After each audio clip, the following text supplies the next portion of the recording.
Lucianeddu nome cori, cu campa campa che mori. Io dai a maritare per forza, se no maietta a mare. Non ti sopporto più, davvero non ti sopporto più. Non ce la faccio più, non ti sopporto più. Arrivai. Da sonno, tu hai che essere maritato con Iennoro. Io voglio Iennoro piuttosto. Mi terminavo a bombola stamattina. Caccia del nauta. E mi chiamai a bombolaro. Quando chiamavo questo che è bello, pare, non sacchiotto, bello, tonno, pare minchi de po'. E come piglia di bomboli, come cance e scance, fa volare come stelle filanti. Ma lo sai che bello, forza mamma. Ti faccio conoscere a questo così avrò un Iennoro.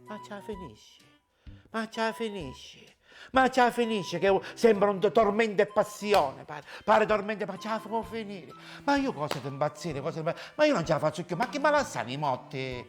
A proposito di motti. Che fare, raccontare un'altra? Che scetto, ora chi sta a conto, a Modena, l'avanguardia, cose da impazzire. Da noi ragazzini, quando eravamo ragazzini, si usava cappa e motti, non la stavano i giocattoli. Chissà, tutti i mattini mi facevano trovare camion e pistole. Mai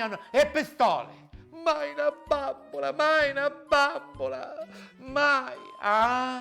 Ma io non erano tutti che c'era una piccerina che ci piacevano invece i camion e pistole. Fecimo un gancio e a me me ne sa la bambola. Io me ne tornai a casa tutto contento, tutto felice che aveva la bambola. Chi sta appena la vista, pigliavo una bambola, la pigliavo per le cosce e la scucchiavo a tipo pollo.